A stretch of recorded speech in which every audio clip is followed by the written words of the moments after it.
Nobody showed up to my graduation. Not one familiar face in the crowd. My name echoed through the loudspeakers. The reserved family row sat empty and metallic under the sun. And I smiled for the photo like I always did, tight-lipped. Practiced a smile that said more about endurance than joy. In pictures later, I'd look at that grin and know it was the one where something inside me had given up asking to be seen. 3 days later, my phone buzzed with a text from my mother. Need $2,100 for Avery's Sweet 16. No congratulations. No, we're proud. It's just a number and an expectation. Like money could be substituted for presents the way a bandage covers a bruise. I'd learned early how money fit into our family's vocabulary, my dad's missed promises. My mom's constant accounting of favors, the unspoken ledger of who owed what in affection. I had been the one who balanced that ledger for years. I'd worked double shifts in coffee shops through high school, took scholarships, and then saved every spare dollar while I finished grad school. My diploma was an object I'd earned in labor, nights hunched over textbooks. A life budgeted down to the last cent so my son could have stability. On the third afternoon after the ceremony, I sat in my Civic in the parking lot and opened my banking app. I'd been watching my savings inch upward for months, cautious and proud. The number on the screen that day, $3,000, felt like the small, stubborn embodiment of everything I'd built. I typed in $1 with a note, "Congrats." I hit send more out of habit than pity. Then I opened the messy drawer by the front door, dug out the spare key my mother insisted on holding for emergencies, and dropped it into the trash. That act, chucking a small brass stub into a wastebasket, felt absurd and revolutionary at once. That night I called a locksmith. He arrived an hour later, an older man with weathered hands and a toolkit that clicked like a small machine. He replaced the deadbolt with a new one that fit my door like a promise. When it clicked into place, I stood in the doorway, inhaling oil and metal. And for the first time in a long time, I felt the distinct, heavy pulse of a boundary. The apartment was mine. My son had a room that no one could walk into and take what they wanted. Not tonight. The silence after that was a new thing. It didn't mean emptiness. It meant possibility. I brewed coffee and allowed the quiet to stay, the steam curling lazily around the diploma on the wall. But silence is an invitation that can agitate others, and it's what set my mother into motion. I knew she didn't understand boundaries. Her world was built on a transactional affection where people were rewarded for compliance. She didn't like the idea of me being inaccessible, of my life not available to her on demand. A week later, a hard, insistent knock woke me before dawn. I peered through the peephole to 2 uniformed police officers, denverpolice.com and procedural. My heart did its slow drum pattern, less fear, more incredulous. What could she have done now? The taller officer showed his badge and explained that they'd received a call from my mother, reporting I'd been acting erratically, changing locks, not answering calls, and indicating she was worried I might harm myself. The absurdity of it punched through me until I almost laughed. Yes, I had changed the locks. I had also completed a degree, worked overtime, and learned how to be a person who could support herself. That didn't make me erratic. They did the polite, clinical check questions, a look through my living space. The officer's face softened when he saw my diploma and my son's toys neatly arranged. Sometimes when people start standing up for themselves, others panic, he said quietly before leaving. He filed a report noting no concern. But the fact of his visit sat like a footnote in my life, proof that my mother would weaponize anything necessary to maintain control. That call to the police had been the first crack. The next morning, more cracks showed. I logged into my credit report and froze. 2 new credit inquiries blinked back at me. Capital One and Discover opened in my name, but the address listed wasn't mine. My fingers moved before my brain caught up. I called the fraud line and listened to the mechanical murmur that promised investigation. But the details filled the empty spaces in my chest. Coplicant Linda M. Reed. My mother's name. The charges had already started to accumulate. DJ services. Event rentals, something that screamed sweatshop-sized party. she had used my identity to finance a celebration she thought I should pay for. Or worse, she had used my name because she expected me to bend. I recorded the call to my mother. I don't like being petty, but there's a legal comfort in evidence.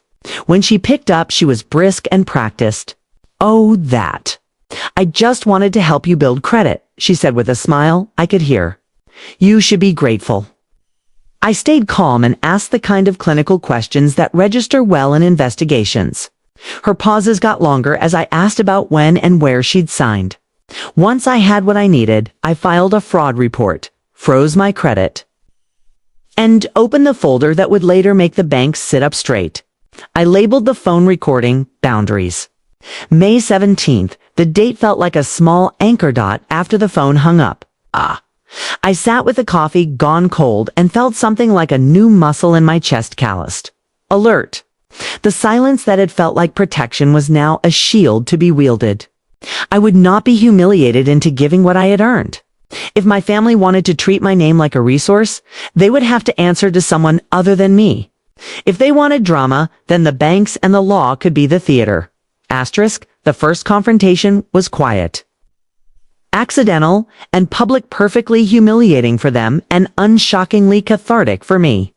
We met in a diner halfway between their house and my apartment. A neutral place with cracked leather boots and coffee that tasted like compromise.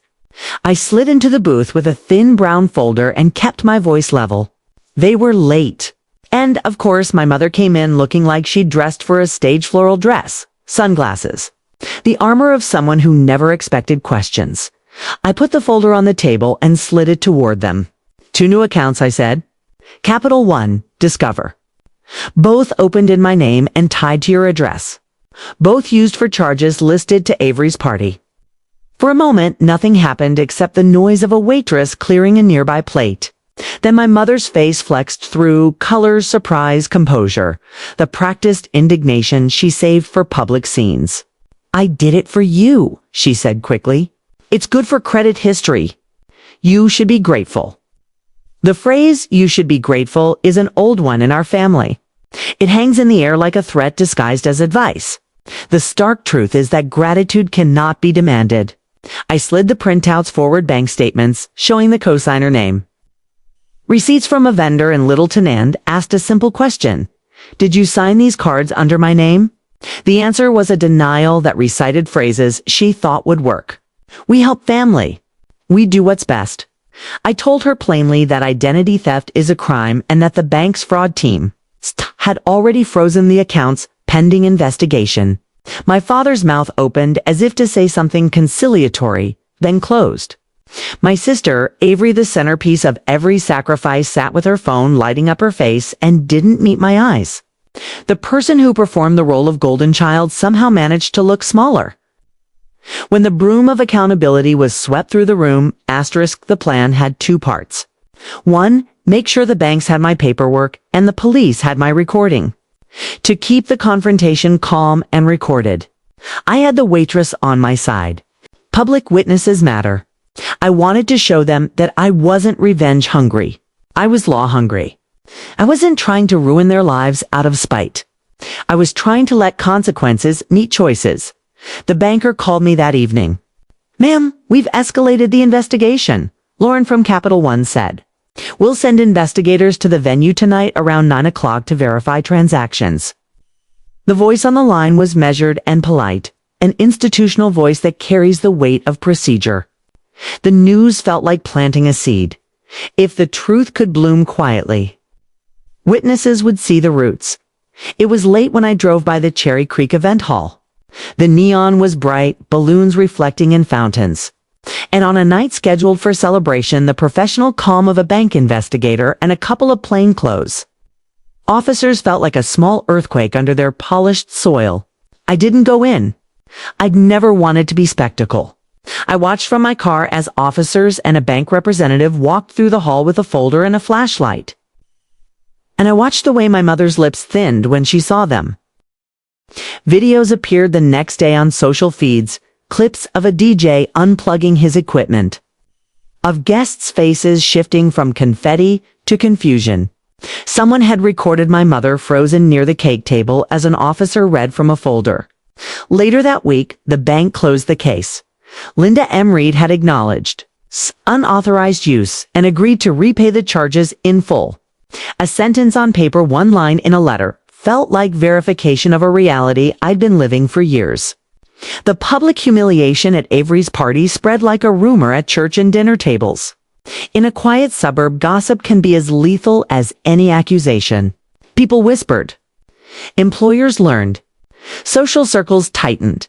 But where the banks could provide cold, contractual justice, it was the slow, intangible reclaiming that mattered most to me. I printed the resolution letter and pinned it beside my diploma and the locksmith receipt. For months, I'd held those items in separate drawers, the diploma as proof of sweat, the locksmith receipt as proof of a boundary. Putting them side by side felt like writing a new lineage. My name, acknowledged both academically and legally. It didn't stop my mother from trying other tactics. She called neighbors, spun stories about the ungrateful daughter who'd turned cold and petty. She left voicemails for my son's school that were manipulative and thinly veiled. When your family weaponizes institutions, there's a small, practical terror that emerges. Who will believe you when the person who raised you knows how to spin a narrative? That's why evidence matters more than emotion. The police report from the initial welfare visit and the fraud report were small. Practical things like staples that hold together a loose stack, asterisk. When the bank confirmed the investigation and the police had documented the welfare check. The next step was procedural left TC forms, fraud claims, and a careful sealing of paper trails. It was the adult version of cleaning up a mess, tedious, necessary, and oddly empowering. I spent 2 days on the phone and another 2 printing forms, mailing certified letters, and labeling everything meticulously. It was boring in the way that final victory often is. Incremental, invisible, tedious. But it was also relentless. And that relentlessness is a kind of armor. My son was my North Star. He'd been the single reason I kept the locksmith receipt and the fraud report framed together. At night, he fell asleep to the soft hum of my laptop, oblivious to the adult battles that stitched our household into something safer. I'd chosen this life to give him a foundation that wasn't negotiable. And handling adult paperwork with calm hands felt like protecting him in a way that words couldn't. Not everyone in the neighborhood was cruel. A neighbor who owned the bakery down the street brought over a loaf of bread and a note. If you need anything, knock. Small acts like that stitched a web. The bank's formal letter was a public document, but the quiet support of strangers made me feel human again in ways legal confirmations couldn't. There were logistical consequences. My mother had her phone lines examined. And because the bank's fraud department insisted on ID verification, signatures were compared. The pattern was ugly. The signature on some of the forms matched mine poorly. An anxious scribble over an old habit.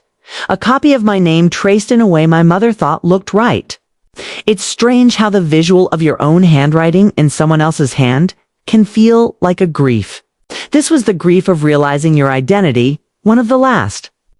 Private things you own had been trafficked, like currency. That's when my father's role shifted. He wasn't a monster. He was a man who'd been good at deflection. At work, he'd made himself small to preserve peace, and peace meant not asking where money came from. When the bank's auditors asked about mail going to his company address, he had to answer. He walked into his employer's office to face quiet reprimand for letting family mail go through his professional inbox. The consequence was small but real. A quiet scolding, an internal memo. A shift that made him realize enabling has a cost. He called me, voice small. Camila, I didn't know. The sentence was true and false at once. He hadn't known in the sense that he hadn't read bank statements. But he'd known in the way that people know when something frays and they choose to look away. I didn't chastise him. I told him the truth. Clear, simple. Legalin laid out the next steps. Testify if necessary, attend the bank meetings, and come clean. That quiet, small admission felt like a fragile bridge. My mother disappeared for a while from calls and from the neighborhood. She texted once in the early hours. "You'll regret this." That used to have power over me, but after the bank letter and the police documentation, I felt insulated. Regret is only weaponized when you let it shape you. IDN single quotes T.work became my refuge. A month after the fraud investigation wrapped, I started a job at Nova Data Labs. It was a good fit, structured, forward-looking, a place where credentials mattered more than personal drama.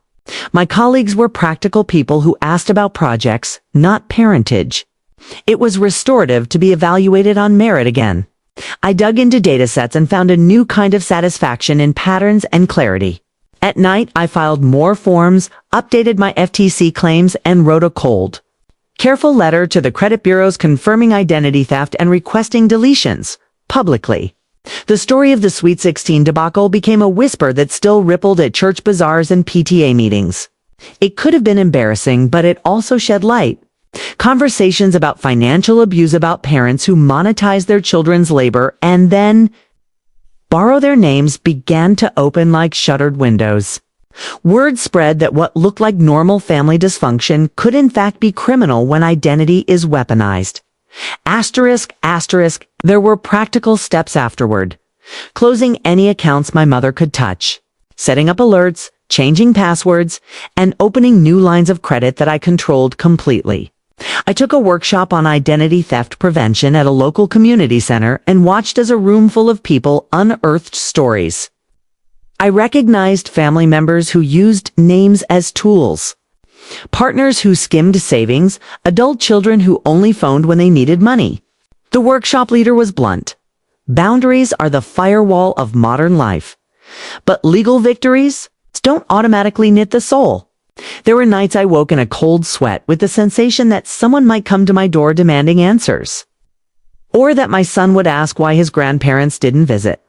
The emotional terrain required repair. I found a counselor who specialized in adult children of narcissistic parents. The sessions were slow and humbling. I learned to reframe requests for money as what they were, requests, and not as proof of love. I learned to take a long breath before answering for my life. I practiced saying no, which, as simple as it sounds, it's a radical act for someone raised to equate refusal with disloyalty.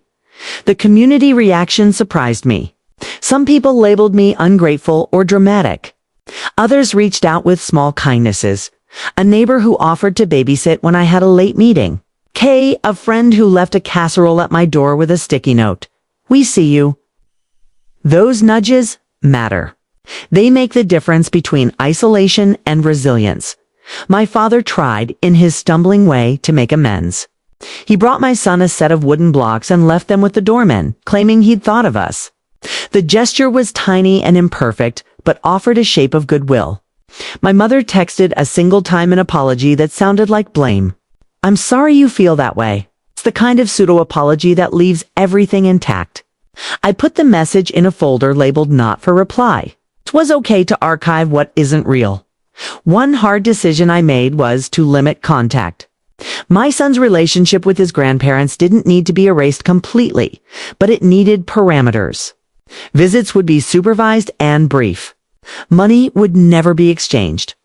Gifts would be small and practical. I wanted him to know family isn't a free-for-all and that love doesn't require exploitation. He was young enough to not remember the Sweet 16 fiasco with bitterness, but old enough that I wanted to model dignity for him. The legal side tapered into a quiet after a few months.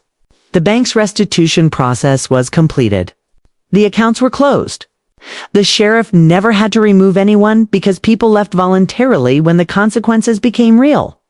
The social ripples slowed. The worst of the immediate damage had been undone. Asterisk. 6 months later, the seasons shifted, and so did I. Autumn came early in Denver that year, painting leaves in a palette that didn't need my approval. I'd taken a new role at Nova Data Labs, one more steady and one where I could afford to breathe. My son's laughter filled the kitchen as we made pancakes and spilled syrup. In the evenings, I framed the small, ordinary joys of life, helping him with homework, reading him stories. And standing by the window with a cup of tea as the city settled into night, I nailed up the locksmith receipt, the bank's confirmation, and my diploma on the wall near the doorway. It was less about trophies and more about anchors. Those documents told a story that didn't need an audience. I had earned things for myself, and I had chosen to protect them. The framing was symbolic and practical at the same time. It was a mini manifesto, no more being a resource for other people's comfort. People ask me about forgiveness. What I learned is that forgiveness isn't one thing. It's sometimes a quiet decision not to carry rage like a trophy. Other times forgiveness is boundary setting, choosing to be present in people's lives on your terms. I chose both. I forgave in the way a person forgives a storm, by clearing up the debris and rebuilding in a sturdier way. I forgave my father for what he couldn't see, and I forgave my mother enough to stop expecting different behaviors. Forgiveness did not mean forgetting. And it did not mean inviting harm back in. On a small afternoon, a year after the fraud, my mother called. I let it go to voicemail. She left one sentence: "You were right." I listened to it twice and then deleted it. The sentence lacked an accountability that meant anything in the long term. Instead, I drafted a simple text. If you want a relationship that doesn't exploit me or my son, start with honesty. I didn't send it for 2 days. Eventually, I did. She replied with an unread apology that sounded like homework. I didn't engage. The relationship that used to take from me would now have to earn itself through consistent, small acts of evidence rather than promises. My son grew up with a different map. He learned that people can be kind, and that not everyone gets to decide what matters in your life. He learned that houses are not just structures, they are places you protect and make safe, not things other people take by habit. He learned that sometimes the most loving act is to say no and to stand between someone you love and a pattern of harm. Those were lessons I'd wanted to teach him since day one. On a warm evening, I walked the city streets and felt lighter than I had in years. Not because I'd vanquished my family far from it, but because I'd claimed ownership of my life. Legal wins are concrete. Emotional wins are intangible and stubborn. The quiet days where you don't flinch when your phone rings, when you answer calls on your terms, and when you hold your son and know you have built a foundation you can stand on. If you've ever been the child who funds someone else's life, or the adult who keeps making excuses for the people who take without asking, know this: setting boundaries will sting for a minute. It will make you unpopular for a spell. But it is a clean, honest work. Protect what you earn. Keep records. Let the law be a tool when the people you love weaponize institutions. And remember, quiet reclamation can be the kindest, most radical thing you do. Asterisk 6 months later, life didn't magically turn perfect, but it finally felt like it belonged to me. The leaves in Denver had turned a warm gold, drifting down the streets like confetti from a celebration I had earned on my own terms. My apartment was quiet in the evenings, the kind of quiet that doesn't sting anymore. It felt like safety. Some nights I'd stand by the window with a cup of tea, watching the lights across the city flicker on house by house. For so many years, I thought silence meant loneliness. Now I understood that silence, when you choose it, can be a kind of freedom. My son would curl up beside me on the couch, asking about my day, telling me about school, and laughing the way kids do when the world still feels big and full of possibility.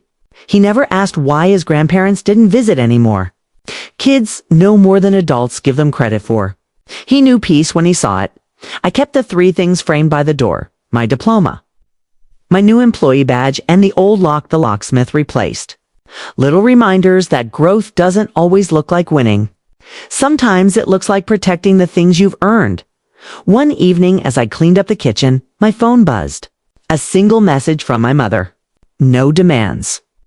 No blame. Just one sentence: I hope you're doing well. For the first time in my life, I didn't feel pulled to answer. I didn't feel guilty. I didn't feel small. I simply turned off the screen and exhaled. Because the truth is simple. I wasn't running away from my family. I was finally running toward myself, and that, after everything, was enough.